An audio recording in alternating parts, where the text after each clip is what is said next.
Good morning all of you. मैं के यादव आप सभी लोग का रोशन एकेडमी में स्वागत करता हूं। और आइए आज हम लोग देखते हैं अपना ये टेक्सटाइल का हमारा तीसरा प्रैक्टिस सेट है। लाइक दैट हम लोग कहेंगे कि अभी तक हम लोग ने जो है रेशे का क्लासिफिकेशन, फाइबर क्लासिफिकेशन देखा, फाइबर स्ट्रक्चर देखा और फाइबर टेस्टिंग देखा। तो इस तरीके से फाइबरों के हम लोग जो है क्लासिफिकेशन, स्ट्रक्चर और टेस्टिंग के तहत तीन हम लोग ने अपना प्रैक्टिस सेट की प्रक्रिया को 2 में कंप्लीट किया है। और आज हम लोग का जो फाइबर की बातें हैं, जो फर्स्ट फाइबर हमारा वो पहला फाइबर हम लोग को दिख गया है। यहाँ पर हम लोग कहेंगे कि ये हमारा जो फाइबर है ये हमारा कॉटन का है, मीन्स हम कहेंगे कॉटन फाइबर है जिसको हम लोग को आज कंप्लीट करना है। तो इस तरीके से देखिए हम लोग का कॉटन फाइबर आज से शुरू हो रहा है, जिसके भी 50 क्वेश्चन हैं। हम कहेंगे इसके भी 50 क्वेश्चन है। ये 50 क्वेश्चन आपको हम कहेंगे लगभग 1 घंटे के अंदर ही आपको इसे कंप्लीट करना है। तो आइए हम लोग देखते हैं यहाँ पर पहला क्वेश्चन अपना कॉटन का, कपास का अन्य नाम है। हम लोग कहें कॉटन को किन किन नामों से जाना जाता है, मीन्स हम कहें कि कॉटन के अन्य नाम भी होंगे। तो जैसे कॉटन के कितने नाम होंगे तो हम लोग कहेंगे कपास के अन्य नाम, कपास के अन्य नाम के तहत आप देखिए कॉटन को हम लोग करपासा, इकोनॉमिक्स की भाषा में करपासा कहा जाता है। इसके बाद हम लोग कहेंगे कि ये हमारे प्राप्ति के आधार पर इसे हम लोग कहेंगे शिल्डन। इसे हम लोग क्या बोलते हैं, इसे शिल्डन भी बोला जाता है, शिल्डन भी इसे हम लोग कहेंगे। इसके बाद हम कहेंगे ठंडक देने वाला भी बोलेंगे। लाइक दैट हम ऑप्शनल कहेंगे, डी हमारा सही होगा कि कॉटन के यहाँ पर 3 नाम आपको मिले, करपासा, इसके बाद हम लोग कहेंगे शिल्डन, इसके बाद हम कहेंगे ठंडक देने वाला। इसके अलावा भी इसके तमाम नाम हैं, बहुत सारे नाम है। व्हाइट गोल्ड के नाम से भी जाना जाता है। हम लोग कहेंगे अन्य नाम के तहत और भी आप देख सकते हैं, तो आप कहेंगे सफेद सोना भी इसे कहा जाता है, सफेद सोना भी कहेंगे। ह्यूमन फ्रेंडली के नाम से भी जानते हैं, ह्यूमन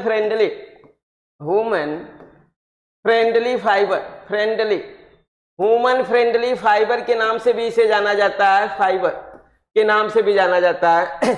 इसके अलावा हम लोग इसे सर्वव्यापी फाइबर भी कहते हैं। क्या कहते हैं हम लोग इसे? सर्वव्यापी फाइबर भी बोला जाता है। हम लोग कहेंगे सर्वव्यापी फाइबर।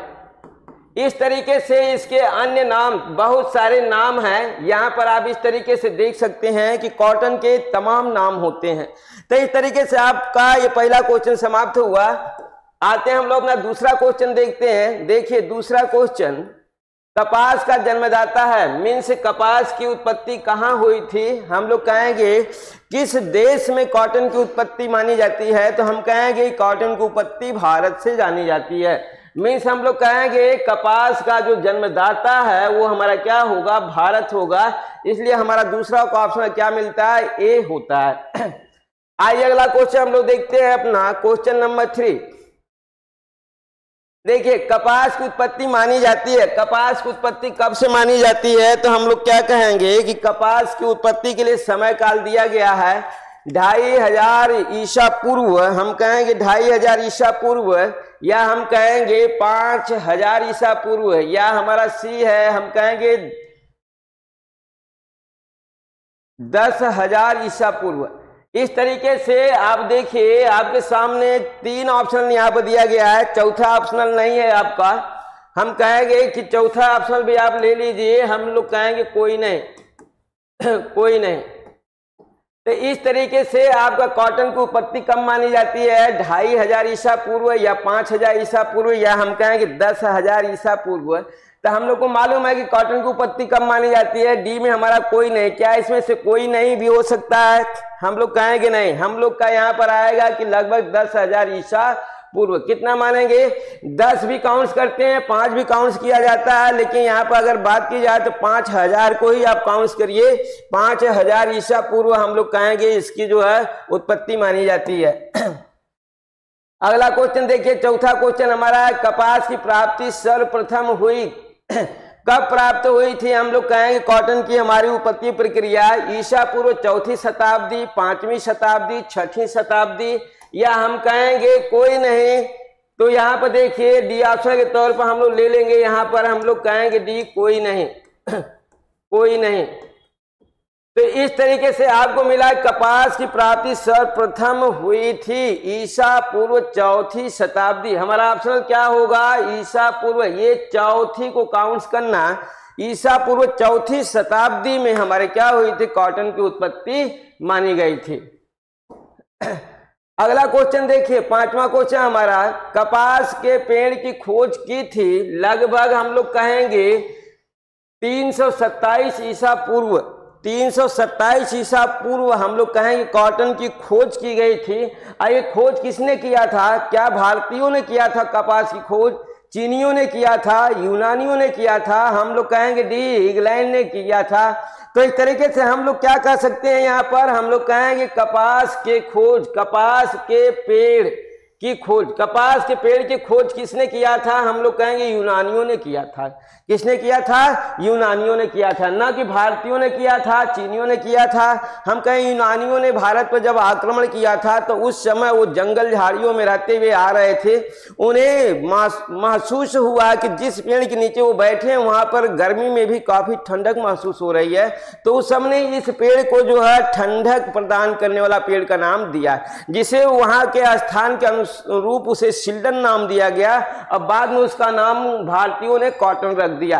तो इस तरीके से देखिए कॉटन का आपको मालूम हो गया कि खोज किसने किया था? यूनानियों ने किया था। अगला क्वेश्चन देखिए, यूरोपीय देशों में कपास का उत्पादन कब शुरू हुआ?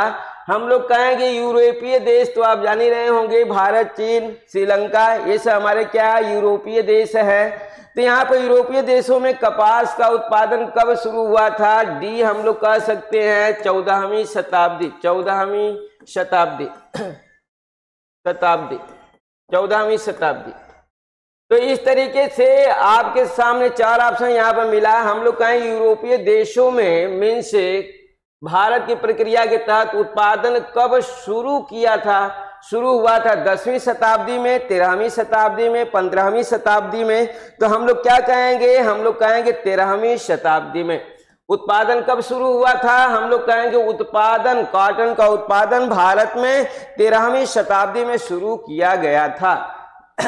आइए सातवां क्वेश्चन हम लोग देखते हैं अपना, सातवां कॉटन का ये सातवां क्वेश्चन है। देखिए कपास रेशा है मीन्स कॉटन फाइबर है। कॉटन फाइबर का हम लोग प्रोसेस देखते हैं। हम लोग कहेंगे कॉटन फाइबर हमारा, देखिए कॉटन फाइबर हम लोग कहेंगे स्टेपल फाइबर होता है, मीन्स छोटा होता है। हम लोग कहते हैं कि 0.5 से लेकर के 2.5 इंच इसकी लंबाई होती है, इंच इसकी लंबाई होती है, मीन्स स्टेपल फाइबर रहा। हम लोग कहेंगे प्राकृतिक फाइबर है।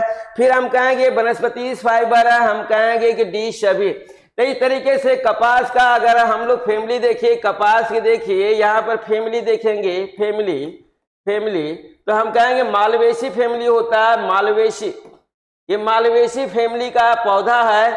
फिर हम कहेंगे इसका जो वनस्पतिक नाम है, बॉटेनिकल नाम है, जो गॉसिपियम कहते हैं इसको, गॉसिपियम, गॉसिपियम, गॉसिपियम, इसे हम लोग कहते हैं बॉटेनिकल, बॉटेनिकल, बॉटेनिकल नाम, बॉटेनिकल नाम इसका हम लोग क्या बोलते हैं? गॉसिपियम कहते हैं। और फैमिली इसकी क्या होती है? हम लोग कहें फैमिली इसकी मालवेसी होती है। तो इस तरीके से आप कॉटन का कुछ आपने बेसिक देख लिया कि कॉटन का हमारा फैमिली क्या है, कॉटन का हम लोग कहेंगे बॉटेनिकल नेम क्या है, इसकी लंबाई कितनी होती है इस फाइबर की, और किस प्रकार के कौन से स्रोत से प्राप्त है। हम कहेंगे प्राकृतिक में वनस्पति स्रोत से प्राप्त होता है। आइए अगला क्वेश्चन हम लोग देखते हैं अपना, क्वेश्चन नंबर 8वां। देखिए कपास रेशा प्राप्त होता है। कपास रेशा किससे प्राप्त होता है? हम लोग कहेंगे कपास रेशा पेड़ पौधे से, शाकीय पौधे से, हम कहें कटीले पौधे से, डी हमारा सभी। तो यहाँ पर देखिए पेड़ पौधा ये हमारा कौन करता है? यहाँ पर क्या ये स्टीम प्लांट है? पेड़ पौधे के तहत हम लोग कहेंगे क्या बोलेंगे? पेड़ पौधे मीन्स हम कहेंगे स्टेम, स्टेम प्लांट। क्या ये स्टेम प्लांट है? स्टेम प्लांट ये है हमारा। या हम कहेंगे शाकीय पौधा, हर्बल प्लांट्स है, हम कहेंगे हर्बल, हर्बल प्लांट है ये प्लांट। या हम कहेंगे यहाँ पर, यहाँ देखिए कटीले पौधे मीन्स हम कहेंगे नॉक्ड, नॉक्ड प्लांट, क्या हमारा ये कटीला पौधा है? डी हम कहेंगे सभी। तो 8वें के तहत हम लोग क्या मिलता है? हम कहेंगे स्टेम प्लांट है। कैसा है हमारा? तनेदार पौधा है। क्या बोलेंगे? स्टेम प्लांट मीन्स तनेदार, तनेदार पौधा, तनेदार पौधा है ये हमारा। तो इस तरीके से आपको मालूम हो गया कपास का रेशा प्राप्त होता है किससे? पेड़ पौधे से, न कि हर्बल प्लांट से और कटीले प्लांट से। आइए 9वां क्वेश्चन हम लोग देखते हैं। कपास रेशा पौधे के किस भाग से प्राप्त होता है? ये हम लोग का क्वेश्चन मिल चुका है। रेशों के वर्गीकरण है और उसकी संरचना से हम लोगों ने देखा है कि कॉटन का पौधा, ये कॉटन का जो हमारा फाइबर है वो कॉटन फाइबर हम लोग कहें कॉटन बीज खोल से प्राप्त होता है। मीन्स कॉटन का जो बीज होता है हम लोग कहते हैं सीड हेयर। क्या बोलते हैं इसको? सीड हेयर होता है, सीड हेयर। मीन्स हम लोग कहेंगे बीज के बाल से क्या होता है? हमारा कॉटन फाइबर प्राप्त होता है। आइए 10वां क्वेश्चन हम लोग देखते हैं। देखिए यहाँ पर किस कपास की खेती विश्व भर में की जाती है? मीन्स हम कहेंगे यहाँ पर हमें 3 प्रकार के कॉटन दिए गए हैं। तीनों प्रकार के कॉटन का देखिए, पहला हमारा पीमा कॉटन है और दूसरा हम कहेंगे अपलैंड कॉटन है, तीसरा हमारा एशियाई कॉटन है।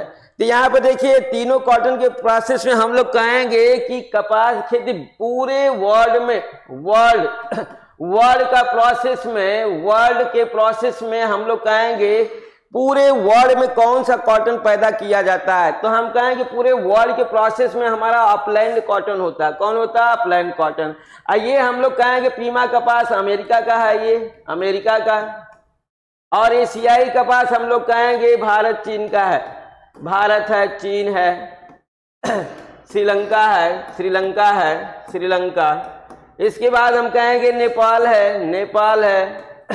हम लोग कहेंगे इस तरीके से हमारे जो एशियाई देश हैं, एशियाई देश में भारत में एशियाई कॉटन पैदा किया जाता है, चाइना में एशियाई कॉटन पैदा। जबकि पूरे वर्ल्ड का बात की जाए तो पूरे वर्ल्ड में हमारी जो कॉटन की खेती की जाती है वो अपलैंड कॉटन की खेती की जाती है।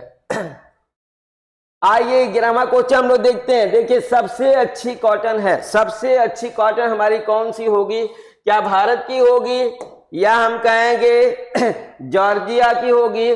जॉर्जिया हम लोग कहेंगे समुद्र के तटीय भाग, समुद्र के तटीय भाग, समुद्र के तटीय भाग से प्राप्त कॉटन हमारा जॉर्जिया कॉटन बोला जाता है। पीमा आपको मालूम है मिस्र देश से ये हमारा मिस्री कॉटन मिस्र देश से हमारा प्राप्त होता है। हम कहेंगे पीमा आपको मालूम है अमेरिका से, एशियाई को भी आप जानें। सबसे अच्छी कपास कौन होती है? हम लोग कहेंगे अमेरिका की कपास। मीन्स पीमा कॉटन हमारी सबसे बेस्ट कॉटन होती है जो अमेरिका में पैदा की जाती है। सबसे ज्यादा और जगहों पर भी पैदा की जाती है, लेकिन ये पीमा जो है अमेरिका में 40% अमेरिका में पैदा की जाती है। अमेरिका में पैदा की जाती है। तो इस तरीके से आपने देख लिया कि सबसे अच्छी कॉटन कौन सी होती है? पीमा कॉटन होती है। 12वां क्वेश्चन देखिए, हम लोग कहेंगे सबसे अच्छी कपास कहाँ उत्पन्न की जाती है? अब आपको मालूम हो गया होगा कि सबसे अच्छी कपास कहाँ उत्पन्न की जाती है। हम लोग कहेंगे कि अमेरिका में उत्पन्न की जाती है। आइए अगला क्वेश्चन हम लोग देखते हैं अपना 13वां क्वेश्चन। भारत में उत्पन्न कपास का नाम है। भारत में जो कॉटन पैदा किया जाता है, भारत में उत्पन्न कॉटन का जो नाम होगा उसे हम लोग बोलेंगे एशियाई कॉटन। किस नाम से जानेंगे उसे? हम लोग कहेंगे एशियाई कॉटन। यही नहीं, चाइना के भी कॉटन को हम लोग एशियाई बोलेंगे। श्रीलंका, पाकिस्तान, बांग्लादेश, ये सभी जगह के कॉटन को हम लोग बोलेंगे एशियाई कॉटन। आइए 14वां क्वेश्चन देखिए, कह रहा है कपास की सबसे छोटी इकाई। ये बहुत ही उलझाऊ क्वेश्चन है। हम कहेंगे कॉफी हमारा क्या कॉम्प्लिकेटेड क्वेश्चन है। यहाँ पर हम लोग क्या कहेंगे कि सबसे कॉटन की सबसे छोटी इकाई। तो देखिए हर कोई मारेगा सेलुलोज। क्या बोलेगा? सेलुलोज। मीन्स हम कहेंगे सेलुलोज है क्या? हम कहेंगे, हम लोग कहेंगे सेलुलोजिक फाइबर। नाम भी आता है, कॉटन हमारा एक सेलुलोजिक फाइबर है। मीन्स क्या ये सेलुलोज ही इसकी छोटी इकाई है? हम कहेंगे कि सेलुलोज की सबसे छोटी इकाई भी हम लोग सेलुलोज कहेंगे। सेलुलोज सेलुलोज हमारा क्या है? सेलुलोज हमारा पॉलीमर है। क्या हम लोग कहेंगे? ये पॉलीमर है। अब पॉलीमर में हम लोग कहेंगे क्या इसमें है? पॉलीमर है। पॉलीमर के सिस्टम में हम लोग को मालूम है कि कॉटन में कौन सा पॉलीमर पाया जाता है? हम लोग कहें जितने भी वनस्पति फाइबर हैं, सभी वनस्पति फाइबरों में कंडेंसेशन पॉलीमर होता है। इस पॉलीमर का नाम है कंडेंसेशन। कंडेंसेशन कंडेंसेशन पॉलीमर है। ये कंडेंसेशन पॉलीमर है। और कंडेंसेशन किसका हुआ? हम लोग कहेंगे कंडेंसेशन हमारा किसका हुआ? ये सेलुलोज हमारा हम लोग कहेंगे पॉलीसैकेराइड्स है। ये हमारा है क्या? हम लोग कहते हैं पॉलीसैकेराइड्स। पॉलीसैकेराइड्स सैकेराइड्स पॉलीसैकेराइड्स है, मीन्स बहुत सारे सैकेराइड्स, बहुत सारे यहाँ पे देखिए सैकेराइड्स हैं। आइए सैकेराइड्स हमारे क्या होते हैं? ग्लूकोज होते हैं। क्या होते हैं? ग्लूकोज। बहुत सारे ग्लूकोज हमारे क्या करते हैं? कंडेंस करके जो है हम लोग कहेंगे कंडेंस करके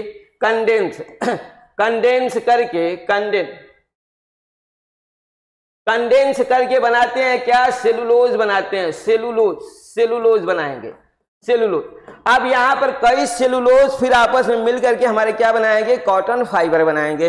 तो इस तरीके से सेलुलोज ऑलवेज हमारा पॉलीसैकेराइड्स है। सेलुलोज एक ऑलवेज पॉलीमर है जिसे हम लोग कंडेंसेशन पॉलीमर कहते हैं। और ग्लूकोज के सभी अणु आपस में कंडेंस करके बनाते हैं सेलुलोज का हमारा पॉलीमर। तो हम लोग कहेंगे कि कॉटन की, कपास की सबसे छोटी इकाई, अब यहां से आप समझ गए होंगे, हम लोग कहेंगे क्या होगा? ग्लूकोज होगा। तो इस तरीके से इस क्वेश्चन को कभी भी आप सेलुलोज का जो है आप प्रोसेस नहीं कहेंगे। ऑलवेज आप क्या बोलेंगे कि आपका जो सही होगा वो ग्लूकोज होगा, क्योंकि यहां पर हमने आपको दिखा दिया है पूरा रसायन का प्रयोग करते हुए। आइए अगला क्वेश्चन देखते हैं हम लोग। 15वां क्वेश्चन। कपास के बीज को कहा जाता है, आपको मालूम ही है कॉटन के सीड को क्या कहते हैं? कॉटन सीड को बिनौला बोलते हैं। क्या बोलते हैं हम लोग? बिनौला बोला जाता है। मीन्स ऑप्शन हमारा सही होता है डी। 16वां क्वेश्चन देखिए, हम लोग कहेंगे कपास के फल को कहा जाता है। मीन्स कॉटन सीड देख लिया, कॉटन फ्रूट देखिए। तो हम लोग कहेंगे कॉटन का जो हमारा प्रोसेस है कॉटन का, यहाँ पर देखिए हम लोग कहेंगे इसका बीज क्या होगा? हम लोग कहेंगे इसके फल का क्या नाम होगा? तो बीज को तो आपको मालूम हो गया, कहेंगे बिनौला होगा। लेकिन जो इसका फल होगा, इस फल को हम लोग क्या बोलेंगे? देखिए ढोड़ बोलेंगे। क्या बोलेंगे? ढोड़ बोलेंगे। ऑब्लिक हम लोग कोए बोलेंगे। इंग्लिश में हम लोग इसे कॉटन बॉल बोलेंगे। Cotton ball. क्या बोलेंगे? कॉटन बॉल बोलेंगे। Cotton ball. तो इस तरीके से आपको फल भी मालूम हो गया कॉटन का, और कॉटन के बीज का भी नाम मालूम हो गया। तो इस तरीके से हमारा क्या मिला यहाँ पर? हम कहेंगे ऑप्शन हमारा डी सही होता है। ढोड़ और कोई दोनों आप कहेंगे। आइए अगला क्वेश्चन हम लोग देखते हैं। 17वां क्वेश्चन अपना देखिए, कपास पौधा किस फैमिली से संबंधित है? तो हम लोग कहेंगे कॉटन का जो फैमिली है, हम आपको पहले ही बता चुके हैं कि कॉटन का बॉटेनिकल नाम और उसकी फैमिली अलग अलग होती है। तो यहाँ पर देखिए हम लोग क्या कहेंगे? यहाँ पर देखिए गॉसिप्लम है ये मालवेसी। तो हमें फैमिली की बातें करनी है, तो फैमिली हमारा आ गया मालवेसी फैमिली का। कॉटन हमारा किस फैमिली का? मालवेसी फैमिली का। गॉसिप्लम हम लोग कहेंगे बॉटेनिकल नेम है। बॉटेनिकल नेम है, ये हमारा बॉटेनिकल नेम है हमारा कॉटन का गॉसिप्लम, जबकि मालवेसी इसकी क्या है? कॉटन की फैमिली है। तो ऑप्शन हमारा क्या सही होता है? 17वां का ऑप्शन हमारा सी सही होता है। तो इस तरीके से आपका देखिए एकदम कॉटन का बेसिक चीजें सब आपको अच्छे से यहाँ आते जा रहे हैं। अगला क्वेश्चन आइए हम लोग देखते हैं अपना 18वां क्वेश्चन। देखिए कपास के पौधे का जीवन काल होता है लाइफ स्पैन। हम कहेंगे लाइफ स्पैन ऑफ कॉटन। क्या बोलेंगे हम लोग? देखिए यहाँ पर हम लोग कहेंगे life span of cotton. Life span of cotton. Cotton का जीवन काल क्या 100 दिन होगा, 150 दिन होगा, 200 दिन होगा, 300 दिन होगा? तो हम लोग को मालूम है, हम लोग क्या कहेंगे? हम लोग कहें कॉटन का जो लाइफ स्पैन होगा 200 दिन होगा। जिस दिन से इसकी हम लोग कहेंगे बुआई होगी, उस बुआई से लेकर के हॉर्टिकल्चर के प्रोसेस से लेकर के हम लोग कहेंगे सीड हेयर तक के प्रक्रिया, मीन्स हम कहेंगे कॉटन बॉल मैच्योर होने तक की प्रक्रिया हमारी कौन सी की जाती है, 200 दिन लगता है। बुआई से लेकर के कॉटन बॉल को पकने तक में 200 दिन लगता है, तो इसलिए हम लोग बोलते हैं कि इसका जीवन काल 200 दिन होता है। आइए 19वां क्वेश्चन देखते हैं। कपास के पौधे की लंबाई होती है, यहाँ पर हम लोग इसकी लंबाई देखेंगे कितनी फीट होगी, 4 फीट होगा, 5 फीट होगा, 6 फीट होगा, 8 फीट होगा। तो हम लोग क्या कहेंगे, यहाँ पर हम लोग कहेंगे कि लगभग 6 फीट होता है। कितना काउंट किया जाता है, 5 से 6 फीट हम लोग काउंट क्या करेंगे, 5 से 6 मीन्स यहाँ पर 6 फीट हम लोग काउंट करेंगे कि कॉटन के पौधे की जो लंबाई होगी वो कितनी होगी, 6 फीट होगी। आइए अगला क्वेश्चन हम लोग देखते हैं, अपना 20वां क्वेश्चन। देखिए, किस रंग के फूल से परिपक्व एवं अच्छा कपास रेशा प्राप्त होता है। तो यहाँ पर बातें आ गई कॉटन फ्लावर की। जब कॉटन फ्लावर की बात है हमारी, कॉटन फ्लावर, तो हम लोग कहेंगे कॉटन फ्लावर, कॉटन फूल। कॉटन फूल की प्रक्रिया हमारा देखिए, हम लोग कहेंगे कि हमारा बैगनी भी होता है, बैगनी भी होता है फूल, बैगनी भी होता है, नारंगी भी होता है, नारंगी भी होता है, हम लोग कहते हैं सफेद भी होता है, सफेद भी होता है, हम लोग कहते हैं पीला भी होता है। मीन्स 4 कलर मिलते हैं, कॉटन फ्लावर के 4 कलर मिलते हैं। और चारों कलर में कहा गया कि सबसे फूल से परिपक्व एवं मैच्योर कहेंगे और गुड कॉटन फाइबर, मीन्स अच्छा कपास रेशा किस कलर वाले हमारे फूल से प्राप्त होता है, बैगनी से, नारंगी से, सफेद से, पीला से। तो हम कहेंगे कि बहुत ही इजी क्वेश्चन हमारा ये, हम लोग कहेंगे बैगनी से। किससे, हमारा बैगनी से हम कहेंगे सबसे अच्छा हमको कॉटन प्राप्त होता है। हम कहेंगे सबसे बेकार हमारा किससे मिलता है, जो है हम लोग की बातें यहाँ पर किस तरह फूल फ्लावर है, बातें अगर सफेद फूल की आती है तो हम लोग कहेंगे सफेद फूल से भी अच्छे होते हैं। लेकिन हाँ, बात अगर पीले फ्लावर की आती है तो हम कहेंगे सबसे बेकार। हम क्या बोलेंगे, सबसे बेकार, सबसे बेकार। सबसे बेकार हमको फाइबर जो है पीले रंग के फ्लावर से प्राप्त होती है। सबसे अच्छा हम लोग कहेंगे बैगनी रंग के फ्लावर से प्राप्त होती है। आइए किस्मा को हम लोग देखते हैं। पके हुए कपास फलों को तोड़ना कहलाता है, मीन्स फलों को ब्रेक करना है, तोड़ना है, तो हम लोग क्या कहेंगे, वीविंग कहेंगे, पिकिंग कहेंगे, गिनिंग कहेंगे, बोलेक्स कहेंगे। तो यहाँ पर तोड़ना, देखिए ब्रेक करना, ब्रेक, ये ब्रेक की बात है। ब्रेक, ब्रेक की प्रक्रिया हम कहेंगे चुनना होती है। क्या बोलते हैं, ब्रेक मीन्स चुन चुन के हमें क्या किया जाता है, तोड़ा जाता है इनको फलों को। तो हम लोग को मालूम है कि हम लोग क्या इसे कहेंगे, वीविंग कहेंगे, पिकिंग कहेंगे, गिनिंग कहेंगे या बोल लेग कहेंगे। तो हमें मालूम है कि हम लोग क्या कहेंगे, हम लोग इसे पिकिंग कहेंगे। क्या कहेंगे, पिक मीन्स चुनना होता है, पिकिंग मीन्स क्या कहेंगे, चुनना, चुनना होता है। तो चुन चुन के हम लोग क्या करेंगे, इसे तोड़ेंगे। तो तोड़ने, फलों को तोड़ना हमारा पिकिंग कहलाता है। बाकी आपको और सब मिलते जाएंगे। वीविंग आपको मालूम ही है कि आप क्या कहेंगे, बुनाई कहेंगे, बुनाई कहेंगे। गिनिंग मीन्स हम क्या बोलेंगे, जो अलग करना होता है, अलग करना होता है, अलग करना। अब बोल एक से भी हमारा क्या होता है, हम कहेंगे कि इन्हें एक तरीके से अलग अलग करना, अलग अलग करना, ये भी हमारा होता है अलग अलग करना। अब वो भी हम कहेंगे अच्छे को अलग, फिर हम कहें जो खराब है उनको अलग। तो इस तरीके से उनके क्वालिटी के आधार पर उनको अलग अलग करना होता है।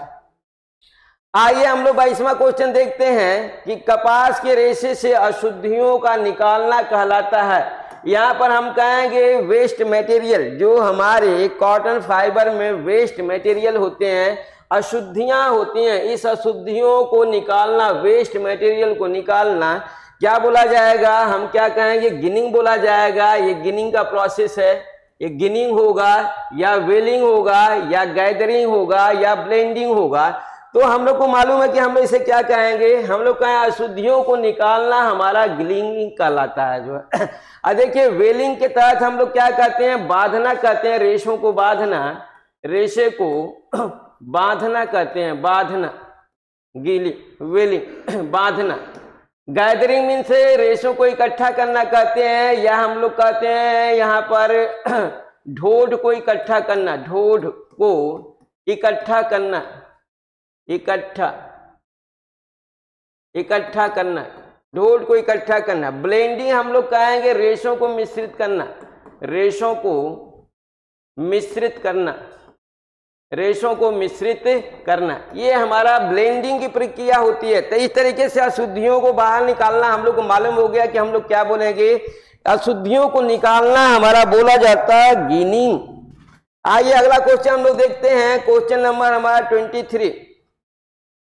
देखिए कितनी पाउंड की गठाने बनाई जाती है। गठाने तो समझ ही गए होंगे, गठाने क्या होता है, हम लोग कहें गट्ठर, गठाने का मतलब गट्ठर से होता है, मीन्स कितने वजन की एक हमारी कॉटन की गट्ठर बनाई जाती है, गठाने। यहाँ पर देखिए कितने पाउंड की गठाने, गठाने मतलब गट्ठर, गट्ठर, गट्ठर, या हम लोग कहेंगे यहाँ पर जो है एक तरीके से गट्ठर का मतलब आप समझ गए होंगे कि हमारा एक बोझ, एक बोझ की बातें होती है। गट्ठर मीन्स हम कहेंगे पाउंड की गठाने बनाई जाती है, तो 200 पाउंड की, 300 पाउंड की, या 500 पाउंड की, या 700 पाउंड की, तो हम कहेंगे कि गट्ठर हमारे 500 पाउंड के बनाए जाते हैं। मीन्स हम कहेंगे एक गठान, क्या कहेंगे, एक गठान, एक गठान बराबर 500 पाउंड, 500 पाउंड होता है। तो इस तरीके से एक गठान का प्रोसेस आपने देखा कि एक हमारा जो गट्ठर बनेगा कॉटन हेयर का वो हमारा 500 पाउंड का होगा, या हम कहेंगे 227 केजी। 500 पाउंड को हम लोग क्या कह सकते हैं, 227 केजी, 227 केजी भी इसे आप काउंट कर सकते हैं। तो इस तरीके से आइए अगला क्वेश्चन हम लोग देखते हैं, 24वां क्वेश्चन अपना। देखिए ढोल में बिलौने और रेशे का अनुपात होता है, ये भी हमारा बेहतरीन क्वेश्चन है 24 का। हम लोग कहेंगे कि अनुपात कितना होगा। अब देखिए हम लोग को मालूम है कि ये हमारा ढोल, ढोल क्या हम लोग कहते हैं, कपास का फल है, ये कपास का फल, कपास के फल को हम लोग ढोल कहते हैं। इस फल में हम लोग कहेंगे कि हमारा क्या होगा, बिनौला होगा, बिनौला होगा, और हम लोग कहेंगे कि रेशा होगा, बिनौला होगा और रेशा होगा। तो कितना भाग बिनौले, ढोल में बिनौला, एट फर्स्ट बिनौला, फिर हमारा रेशा, तो कितना भाग बिनौला होगा और कितना भाग इसका हम लोग कहेंगे फाइबर होगा। तो देखिए 2/3 भाग हमारा बिनौला होगा और 1/3 भाग हमारा क्या होगा, फाइबर होगा। तो इस तरीके से आपने देख लिया कि ढोल में हमारे जो भी कॉटन का ढोल होगा, कॉटन बाल होगा, उसमें हमें मिलेगा 2/3 भाग हमारा बिनौला का होगा और 1/3 भाग हमारा कॉटन फाइबर का होगा। तो इस तरीके से हमारा ऑप्शनल क्या सही होता है, हम लोग कहेंगे ऑप्शन हमारा ए सही होता है। अगला क्वेश्चन देखिए 25वां क्वेश्चन, हम लोग कहेंगे कि कपास के बिनौले से रेशा निकालने की सबसे पुरानी विधि, यहाँ पर सबसे पुरानी विधि क्या हाथ विधि है, या मशीन विधि है, या सलाई और ओटनी विधि, सलाई ओटनी, यहाँ पर देखिए सलाई ओटनी विधि, ओटनी विधि। डी हमारा सभी, क्या ये सभी हमारे बिनौले से रेशा, बिनौले से रेशा निकालने की सबसे पुरानी विधि हमारी क्या होगी, हम कहेंगे सलाई और ओटनी विधि होगी। तो इस तरीके से हम लोग कहेंगे कि ये हमारा एक इस तरीके का प्रोसेस होता है जिसमें हम लोग जो है चौका बेलन के तहत देखते हैं। ये हमारा एक चौका और बेलन प्रक्रिया होती है, चौका और बेलन, चौका और बेलन प्रक्रिया है ये हमारी, चौका और बेलन पे में चौके की तरह हम लोग एक पटरा ले लेते हैं और उस पर बेलन जिससे हम लोग रोटियां बनाते हैं वो हमारे नोचदार होता है, मीन्स खांचदार हमारा बेलन होता है, और उसके द्वारा घर्षण प्रक्रिया, इसके तरह हम लोग कहेंगे घर्षण प्रक्रिया द्वारा, घर्षण प्रक्रिया द्वारा, प्रक्रिया द्वारा, प्रक्रिया, घर्षण प्रक्रिया द्वारा हम लोग क्या करते हैं, फाइबर को अलग करते हैं, कॉटन को अलग करते हैं, कॉटन शीट को अलग करते हैं। तो इस तरीके से हमारा सलाई और ओटनी विधि कॉटन फाइबर निकालने की या बिनौले से फाइबर निकालने की सबसे पुरानी विधि है। कपास के रेशे की चादरें लैप्स कितने पाउंड की होती हैं? हम लोग कहेंगे लैप्स, चादरें मीन्स तहें। कॉटन की हम लोग क्या करते हैं, कॉटन की जब हम लोग जो है सफाई कर लेते हैं, सफाई मीन्स कॉर्डिंग, कॉर्डिंग करने के बाद कॉटन की कॉर्डिंग, हम लोग कहेंगे कपास की सफाई, कपास की सफाई को हम लोग बोलते हैं कॉर्डिंग, सफाई को बोला जाता है कॉर्डिंग, कॉर्डिंग। इस कॉर्डिंग द्वारा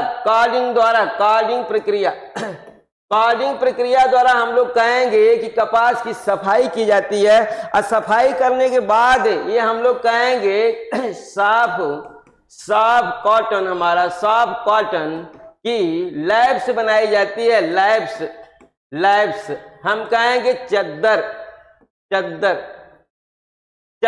मीन्स हमें चादरें दिख रही है, लैप्स चद्दर बनाई जाती है, चद्दर बनाई जाती है। आज देखिए चद्दर हमारी बनाई जाती है तो हम लोग कहें कितने पाउंड की होती है, इसका हमें देखना है। पाउंड मीन्स एक लैप्स बराबर कितने पाउंड के होगा, एक लैप्स बराबर हमारा कितने पाउंड का होगा, 10 पाउंड का होगा, 20 पाउंड का होगा, 30 पाउंड का होगा या 40 पाउंड का होगा। तो हम लोग क्या कहेंगे, यहाँ पर हम लोग कहेंगे 40 पाउंड का होगा। कितने, 40 पाउंड का होगा।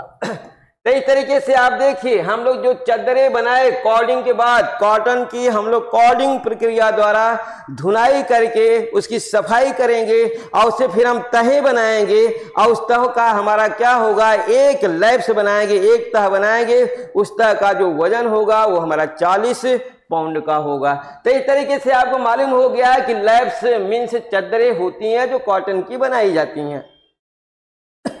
आइए 27वां क्वेश्चन हम लोग देखते हैं। कह रहा है कपास के रेशे से अशुद्धियों को निकालना या सटे हुए रेशों को अलग अलग करने या समांतर बनाने की प्रक्रिया हमारी क्या बोली जाती है।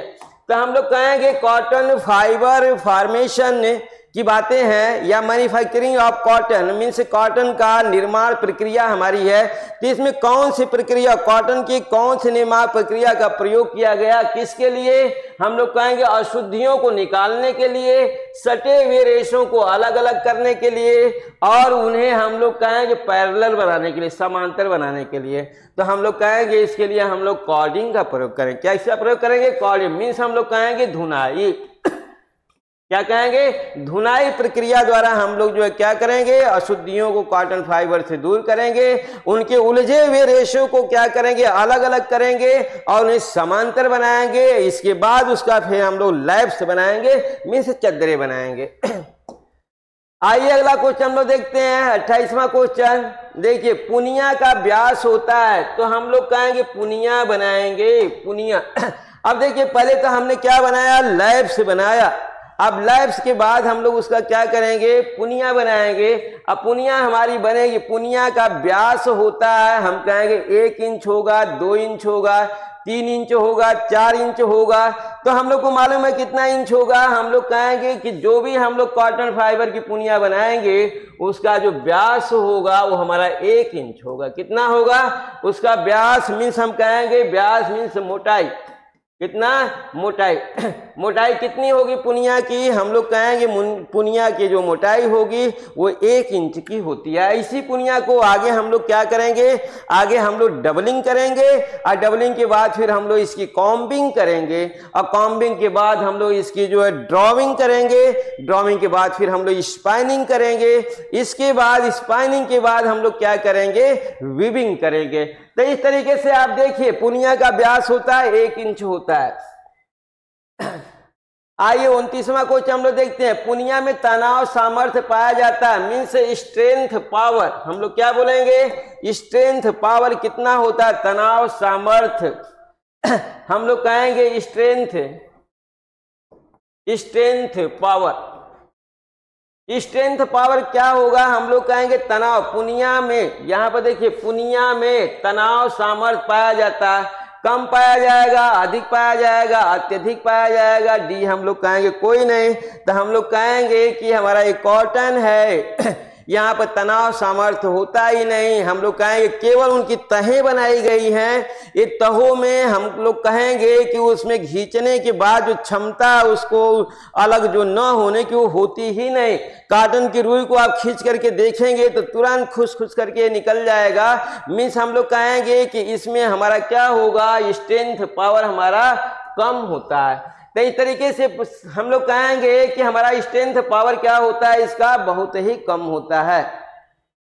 तीसरा क्वेश्चन देखिए, कपास फाइबर में H2O की मात्रा होती है, कॉटन फाइबर में वाटर हमारा कितना पाया जाएगा। हम लोग कहें कॉटन फाइबर में हमारा इसे याद करना पड़ेगा, H2O की मात्रा हमारा 5 से 8% होती है। 5 to 8% वाटर हमारे कॉटन फाइबर में पाया जाता है। 5 to 8% वाटर कॉटन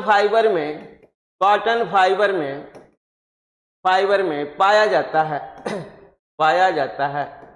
तो इस तरीके से आपने देख लिया कॉटन फाइबर में वाटर कितना रहा, 5 to 8%। आइए तीसरा क्वेश्चन हम लोग देखते हैं। देखिए कपास की अनुदैर्ध्य काट संरचना। तो देखिए हमें जो काट मिलते हैं, किसी भी फाइबर की जो काट होती है, देखिए फाइबर की काट इस तरीके से आप ये जान लीजिए, जो भी फाइबर होगा फाइबर की काट, जो काट होगी वो हमारी दो होती है। एक हम लोग बोलते हैं अनुदैर्ध्य मीन्स ऊर्ध्वाधर, हम लोग कहेंगे ऊर्ध्वाधर मीन्स ऊपर से नीचे तक फाड़ देना, हम लोग कहेंगे ऊपर से नीचे तक फाड़ना। ये एक हमारी टेस्टिंग होगी अनुदैर्ध्य की काट की, और दूसरा हम लोग कहेंगे अनुप्रस्थ की। देखिए अनुप्रस्थ के तहत हम लोग क्या कहते हैं, जो है क्या ऊर्ध्वाधर होगा, नहीं, ये पट का सिस्टम होता है, ऊर्ध्वाधर का नहीं। अनुप्रस्थ हमारा पट का सिस्टम होता है। पट रेखा आपने देखा होगा, पट रेखा मीन्स चौड़ाई का प्रोसेस होगा, क्या कहेंगे, चौड़ाई का प्रोसेस होगा। यहाँ पर चौड़ाई के प्रोसेस में लंबाई का प्रोसेस ना होगा, चौड़ाई का प्रोसेस होगा। तो इस तरीके से हमें दो काट मिलते हैं फाइबर के। तो हम कहें कपास की अनुदैर्ध्य आप देख गए होंगे, ये संरचना हम लोग कहेंगे अनुदैर्ध्य काट संरचना होती है। कैसी, कान के पिन्ना के समान, किडनी के समान, दांतेदार या फीते के समान।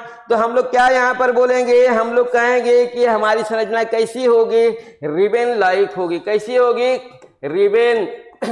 रिबन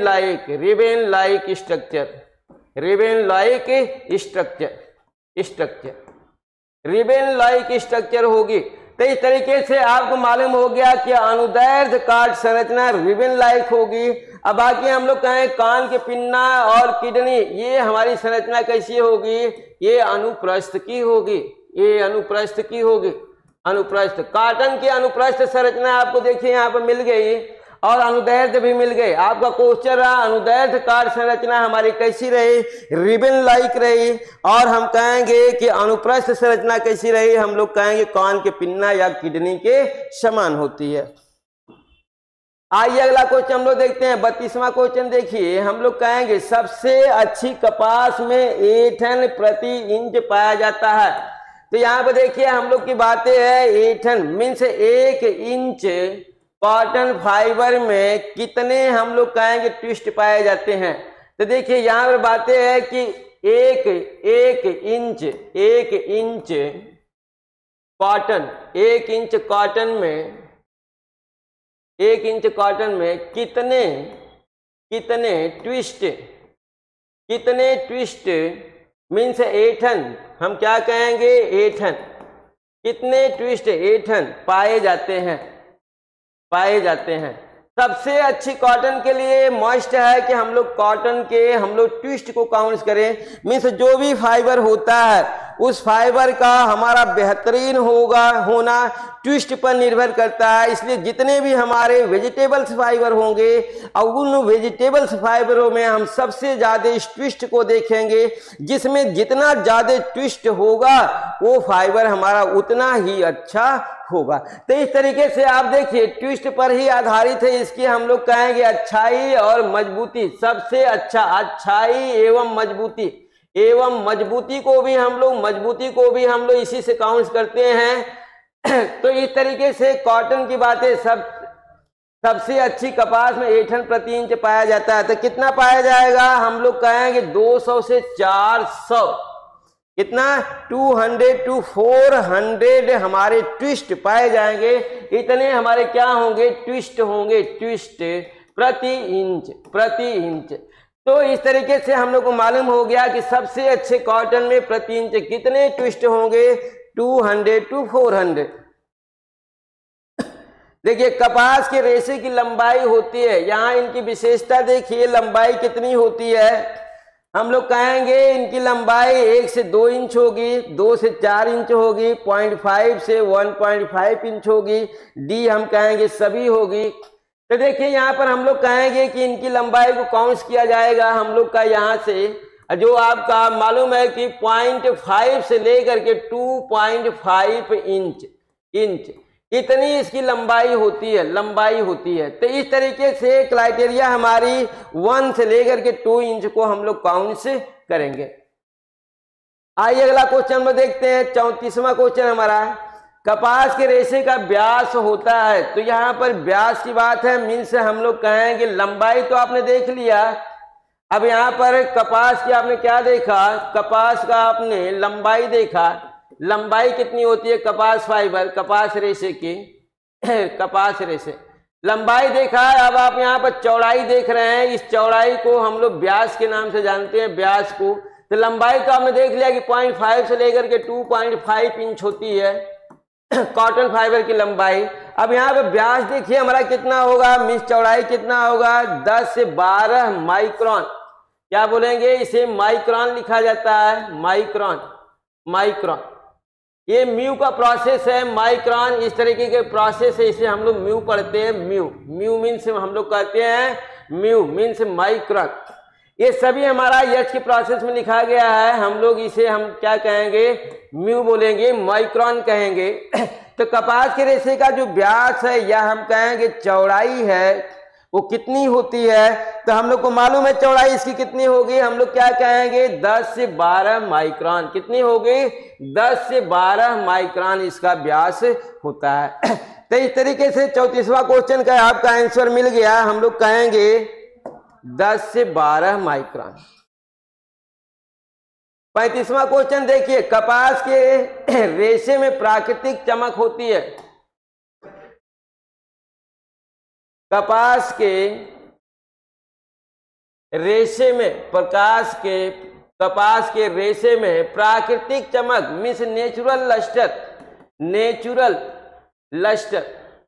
नेचुरल हमारा जो चमक है वो कम होती है, अधिक होता है या पाया ही नहीं जाता या सबसे अधिक होता है। तो हम लोग क्या कहेंगे, यहाँ पर हम लोग कहेंगे नेचुरल हमारा जो लस्टर है ये पाया ही नहीं जाता, अनुपस्थित होता है। मीन्स हम कहेंगे कॉटन फाइबर हमारा लस्टर लेस होता है, इसमें चमक नहीं पाई जाती, क्योंकि इसके जो हेयर लाइक स्ट्रक्चर है उसके अनुरूप हम लोग कहेंगे वो चमक पैदा नहीं करता, चमक को एब्जॉर्ब कर लेता है। क्योंकि कॉटन फाइबर हेयर युक्त होता है, मीन्स बाल रेशा होता है। ये तो बाल के तहत हम लोग कहेंगे जो भी हमारे प्रकाश प्रक्रिया होती है वो हमारी हम कहेंगे रिफ्लेक्स नहीं हो पाती, वो क्या कर देती है, एब्जॉर्ब हो जाती है। जब ये एब्जॉर्ब हो जाती है तो हम लोग कहेंगे चमक पैदा ही नहीं होगी। तो हम लोग कहेंगे लस्टर हमारा क्या होगा, अनुपस्थित होगा, एब्सेंट होगा। 36वां क्वेश्चन देखिए, सूती वस्त्रों को परिसज्जा द्वारा रेशम के समान बनाया जाता है, मीन्स कौन सी फिनिशिंग है। तो यहाँ पर हम लोग देखेंगे फिनिशिंग, देखिए फिनिशिंग। अभी हमें फिनिशिंग काउंट किया गया कि कौन सी फिनिशिंग है जिसके द्वारा जो है हम लोग क्या करते हैं, देखिए सूती वस्त्रों को कैसा बनाते हैं हम लोग, रेशम के समान बनाया जाता है। तो हम लोग कहेंगे क्या मर्सराइज्ड है, मर्सराइजिंग है, या कैलेंडरिंग है, या इम्बोसिंग है। इम्बोसिंग क्या बोलेंगे, इम्बोसिंग कहेंगे, ग्लेजिंग कहेंगे, मर्सराइजिंग। तो यहाँ पर देखिए हम लोग कहेंगे हमारा क्या होगा, हमारी जो फिनिशिंग होगी वो मर्सराइजिंग की होगी। तो देखिए हम लोग कहेंगे मर्सराइजिंग। मर्सराइजिंग परिसज्जा एक ऐसी परिसज्जा है जिससे हम लोग कहेंगे कि 3 कैरेक्टर उभर करके आते हैं। फाइबर के 3 कैरेक्टर, इस मर्सराइजिंग से 3 कैरेक्टर उभर के आएंगे और तीनों कैरेक्टर को अगर आप देखें तो हम लोग कहेंगे मजबूती भी आएगा, मजबूती आएगी। हम लोग कहेंगे कि यहां से अवशोषण क्षमता बढ़ेगा, इसका अवशोषण क्षमता में वृद्धि होगी। फिर हम कहेंगे कि ये हमारा लस्टर होगा, चमक आएगी, चमक। 3 कैरेक्टर में क्या होता है, चमक में वृद्धि, चमक में वृद्धि हो जाएगी, अवशोषण क्षमता में वृद्धि हो जाएगी, मजबूती में वृद्धि होगी। मीन्स इस परिसज्जा द्वारा, मर्सराइजिंग परिसज्जा द्वारा फाइबर के 3 कैरेक्टरों में वृद्धि होती है। एक तो मजबूती के तहत बोला जाता है कि 20% मजबूती में क्या होती है, वृद्धि होती है। कितनी वृद्धि होगी मर्सराइजिंग में, हम कहेंगे 20%। जब मर्सराइज परिसज्जा करेंगे तो 20% उसकी मजबूती कॉटन फाइबर की बढ़ जाती है। तो इस तरीके से हम लोग का मालूम हुआ 36 का ऑप्शन हमारा क्या सही हुआ, ए सही हुआ। आइए 37 क्वेश्चन देखिए। हम लोग कहेंगे 37 क्वेश्चन में हमारा कपास के रेशे में तनाव सामर्थ्य का संबंध है। मीन्स हम कहेंगे स्ट्रेंथ पावर का संबंध हम कहेंगे कम होगा, अधिक होगा, अनुपस्थित होगा, डी कोई नहीं। तो हम लोग क्या कहेंगे, हम लोग कहें तनाव सामर्थ्य तो इसमें होता ही नहीं, अब्सेंट होता है, अब्सेंट। ठीक, क्या बोलेंगे, अब्सेंट होता है। आइए अगला क्वेश्चन हम लोग देखते हैं 38 का। देखिए कपास की आर्द्रता और शोषण क्षमता means humidity absorption capacity, means अवशोषण क्षमता, आर्द्रता, ह्यूमिडिटी और शोषण क्षमता कितनी होती है, 1 से 2%, 2 से 4%, 4 से 6% या 7 से 8%। तो हम लोग क्या बोलेंगे यहाँ पर, हम लोग कहेंगे कि हमारा 7 to 8%, कितना लेंगे, 7 से 8% हमारी क्या होती है, अवशोषण क्षमता कॉटन की पाई जाती है। मीन्स इतना परसेंट वाटर को क्या करता है कॉटन फाइबर एब्जॉर्ब कर लेता है, या कॉटन फैब्रिक्स क्या करता है, इतने परसेंट वाटर का या पर्सपिरेशन का एब्जॉर्प्शन कर लेता है। हम कहेंगे ह्यूमिडिटी वातावरण से जो है नमी को, हम लोग कहेंगे इतना परसेंट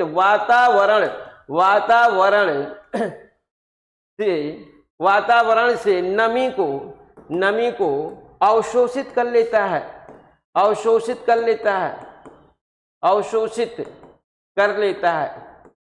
तो इस तरीके से मालूम हो गया जब इतना नमी अवशोषित कर लिया तो हमें ये ठंडक प्रदान करेगा, मीन्स हम कहेंगे कंफर्टेबल देगा, मीन्स गर्मी में हमें क्या होगा, आरामदायक होगा। तो चलो अगला क्वेश्चन हम लोग देखते हैं 39 का। कपास की सबसे अच्छी परिसज्जा है, मीन्स हम कहेंगे बेस्ट फिनिशिंग ऑफ कॉटन, हम लोग क्या बोलेंगे, टेंटरिंग, कैलेंडरिंग, मर्सराइजिंग, साइजिंग। तो इस तरीके से हमें मिला जिससे 3 कैरेक्टर, 3 गुणों की वृद्धि होती है, 3 गुणों की वृद्धि होती है। सबसे अच्छी परिसज्जा हमारी कौन बोलेगी, मर्सराइजिंग, 3 गुणों की वृद्धि होती है। तो इस तरीके से हम लोग को मालूम हो गया कि सबसे अच्छी हमारी परिसज्जा कॉटन की कौन सी है, मर्सराइजिंग परिसज्जा है। आपको मालूम होना चाहिए कि इसमें हम लोग किसका प्रयोग करते हैं, कास्टिक सोडा का प्रयोग किया जाता है। किसका प्रयोग करते हैं, कास्टिक सोडा का प्रयोग किया जाता है। आइए अगला क्वेश्चन हम लोग देखते हैं अपना 40 का 40वां क्वेश्चन।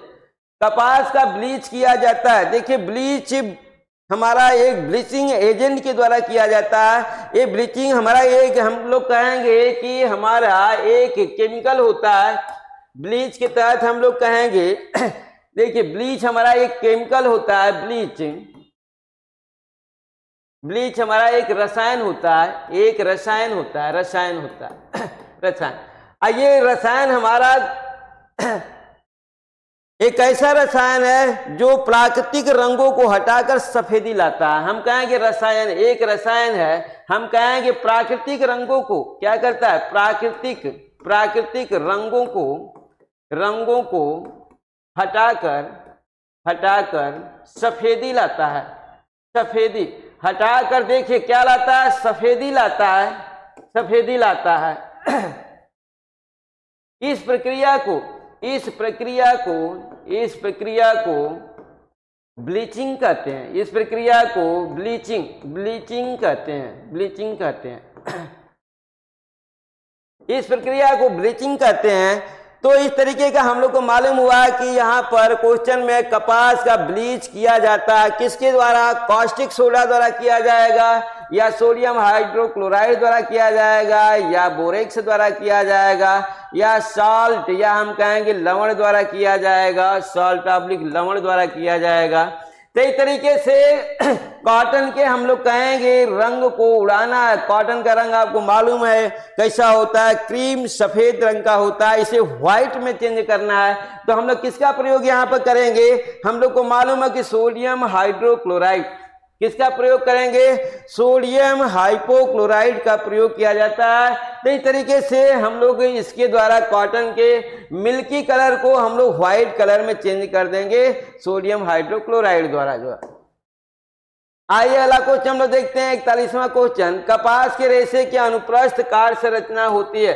अनुदैर्ध्य कार्य संरचना के समय ही हमने आपको बता दिया था कि इसकी अनुप्रस्थ कार्य संरचना कैसी होगी, कान के पिन्ना के समान, कान के समान, किडनी के समान दोनों। और डी ऑप्शनल आपका आ जाता है कोई नहीं।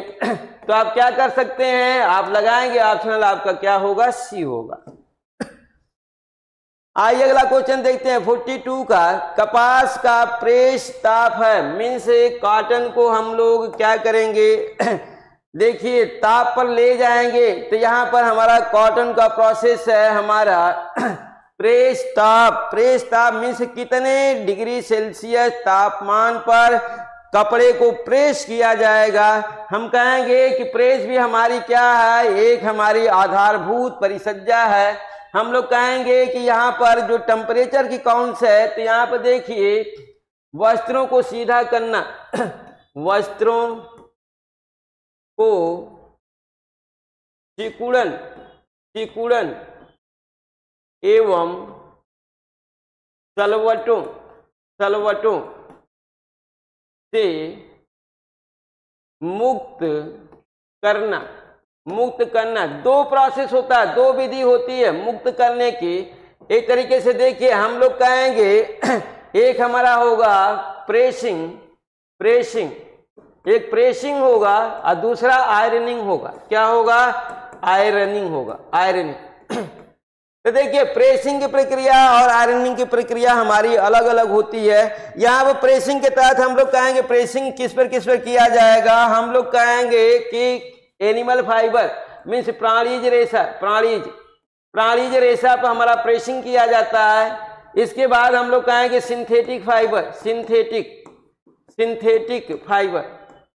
सिंथेटिक रेशा, इन दोनों पर हम लोग कहेंगे कि जो हमारा प्रेसिंग का दाब प्रोसेस होता है, दाब प्रक्रिया, प्रेसिंग हमारी एक दाब प्रोसेस है, दाब प्रक्रिया है, ये दाब प्रक्रिया हमारी है, दाब प्रक्रिया हमारी प्रेसिंग। आयरनिंग हमारी एक घर्षण प्रक्रिया है, हम लोग कहेंगे ये हमारी घर्षण प्रक्रिया है, घर्षण प्रक्रिया है। ये घर्षण प्रक्रिया हमारा किस पर की जाती है, वनस्पति फाइबर पर,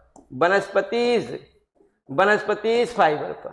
इतना याद रखना कि जितने भी वनस्पति फाइबर होंगे सभी वनस्पति फाइबरों पर आयरनिंग किया जाता है, जबकि प्राणी फाइबर और सिंथेटिक फाइबर पर प्रेसिंग किया जाता है। लेकिन यहाँ पर जब क्वेश्चन आता है तो इस तरीके से ही लिखा जाता है कि प्रेस ताप कितना होगा।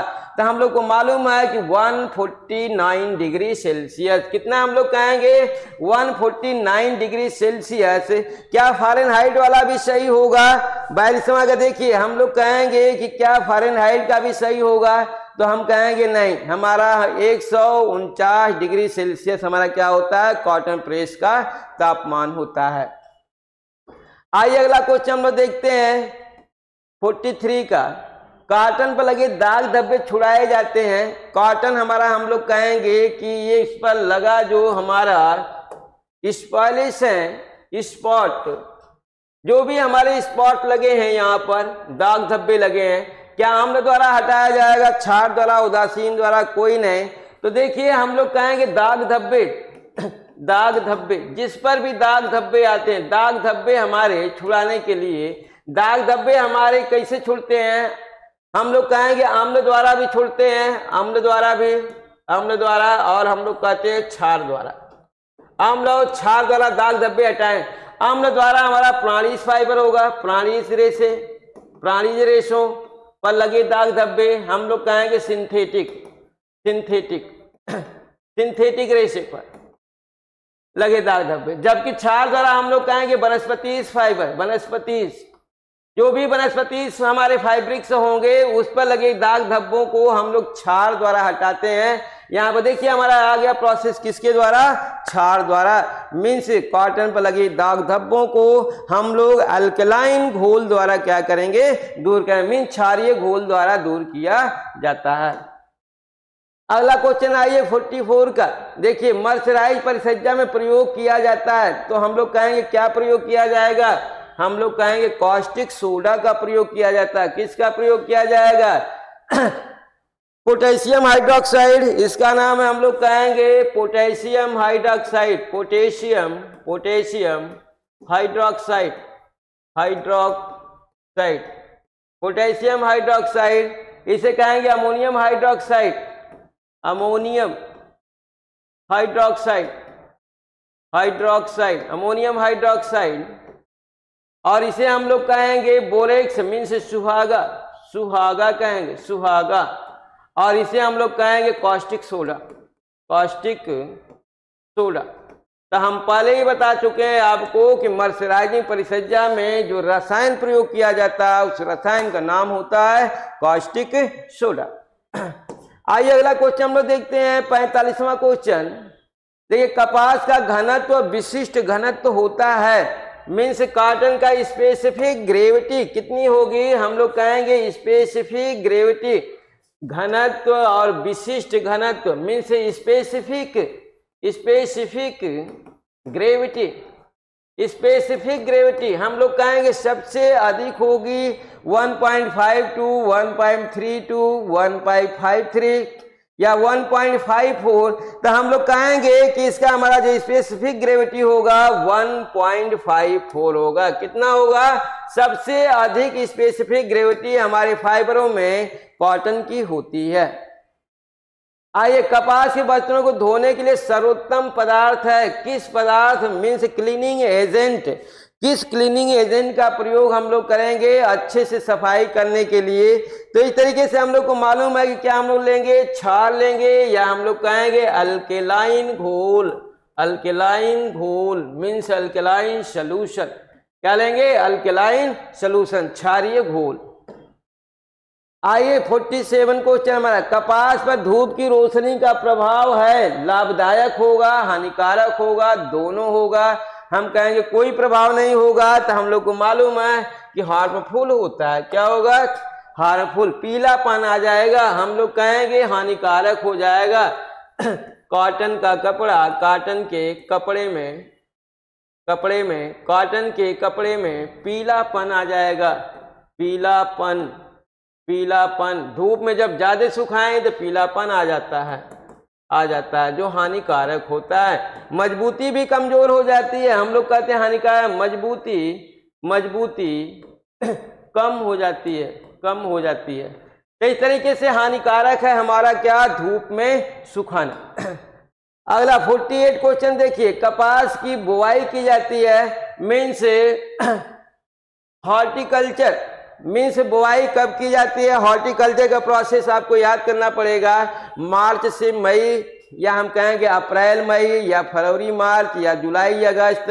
तो देखिए हम लोग कहेंगे कि यहाँ पर हमारा मार्च से मई के बीच में, हम क्या कहेंगे, मार्च से मई के बीच में हम लोग कहेंगे हॉर्टिकल्चर होता है, बुवाई होती है, बुवाई होगा इसका, बुवाई। और अगस्त में देखिए इसकी क्या होती है, कटाई होती है, अगस्त में इसकी कटाई होती है। तो इस तरह से बुआई आपने देख लिया मार्च और मई में, और कटाई इसकी अगस्त में होती है। लास्ट क्वेश्चन देखिए, हम लोग कहेंगे कॉटन वस्त्र निर्माण प्रक्रिया कितने चरणों में पूर्ण होती है। यहाँ पर 49 कॉटन का हम लोग कहेंगे कि जो हमारा जो चरण है, कितने चरणों में हमारा कॉटन वस्त्र निर्माण प्रक्रिया पूर्ण होती है? तो आप क्या कहेंगे? हम कहेंगे 10 चरणों में पूर्ण होती है। कितने चरण में पूर्ण होती है? 10 चरणों में पूर्ण होती है। और 10 चरण में हम लोग पहला कहेंगे, क्या बोलेंगे? हम लोग कहेंगे बुआई से लेकर के पहली प्रक्रिया हमारी बुआई होगी और लास्ट प्रक्रिया हम लोग कहेंगे क्या होगी? वीविंग होगी, बुनाई होगी। तो इस तरीके से 10 प्रक्रियाएं, 10 चरण है। प्रक्रिया कितने चरण है? 10 चरण है। और 10 चरण में आपको मालूम भी है कि हम लोग क्या करेंगे? बुआई होगा, फिर इसके बाद जो है क्या होगा? हार्वेस्टिंग होगा, कटाई होगा, फिर हम कहेंगे गिनिंग होगा, इसके बाद हम कहेंगे कि हमारा क्या होगा? बेलिंग होगा, फिर हम कहेंगे कॉर्डिंग होगा, इसके बाद हम कहेंगे कि हमारा कॉर्डिंग के बाद हम लोग क्या होगा? सिल्वरिंग होगा, फिर हम कहेंगे कॉम्बिंग होगा, इसके बाद डबलिंग होगा, फिर कॉम्बिंग होगा, फिर ड्रॉविंग होगा, रोविंग होगा, फिर हम कहेंगे स्पाइनिंग होगा, फिर हम कहेंगे वीविंग होगा। तो इस तरीके से कुल मिलाकर के 10 क्या होंगे? इसके चरण होंगे। आइए लास्ट क्वेश्चन अपना देखिए कॉटन का। कॉटन वस्त्र निर्माण प्रक्रिया का प्रथम चरण है। तो देखिए हम लोग क्या कहेंगे? कल्टीवेशन ऑफ कॉटन या ginning and willing, opening and blending, हम लोग कहेंगे डीकॉर्डिंग। तो इस तरीके से आपको मिला। आप क्या कहेंगे? हम लोग कहेंगे वस्त्र निर्माण की प्रक्रिया का प्रथम चरण हमारा कल्टीवेशन ऑफ कॉटन, दूसरा हमारा ये फर्स्ट चरण रहा, ये हमारा दूसरा चरण रहा, ये हमारा तीसरा चरण रहा, और इसके साथ ही हम लोग कहेंगे कि इसके बाद हमारा ये कॉर्डिंग, ये हमारा चौथा स्टेप रहा कॉर्डिंग। इसके बाद हम लोग कहेंगे फिर कॉर्डिंग धुनाई बाद हम लोग कहेंगे सिलरिंग, मीन से पुनिया बनाई जाएगी, 5वां चरण होगा। इसके बाद हम कहेंगे छठे में हमारा क्या होगा? हम कहेंगे इसको डबलिंग किया जाएगा। 7वें में हम लोग कहेंगे कि इसे हम लोग जो है क्या करेंगे? कॉम्बिंग करेंगे। फिर हम कहेंगे कॉम्बिंग के बाद जो है हमारा रोविंग होगा, फिर हम कहेंगे ड्रॉविंग होगा, फिर कहेंगे रोविंग होगा, फिर कहेंगे वीविंग होगा। तो कुल मिलाकर के 4 यहाँ पर हैं, 6 हमने आपको बता दिया। कुल मिलाकर के 10 आपको क्या मिलेंगे? यहाँ पर इसके चरण मिलेंगे। अब हमारा 50 क्वेश्चन कॉटन का यहाँ समाप्त होता है और नेक्स्ट लीलन के क्वेश्चनों के लिए हम लोग कल मिलते हैं। तब तक के लिए नमस्कार।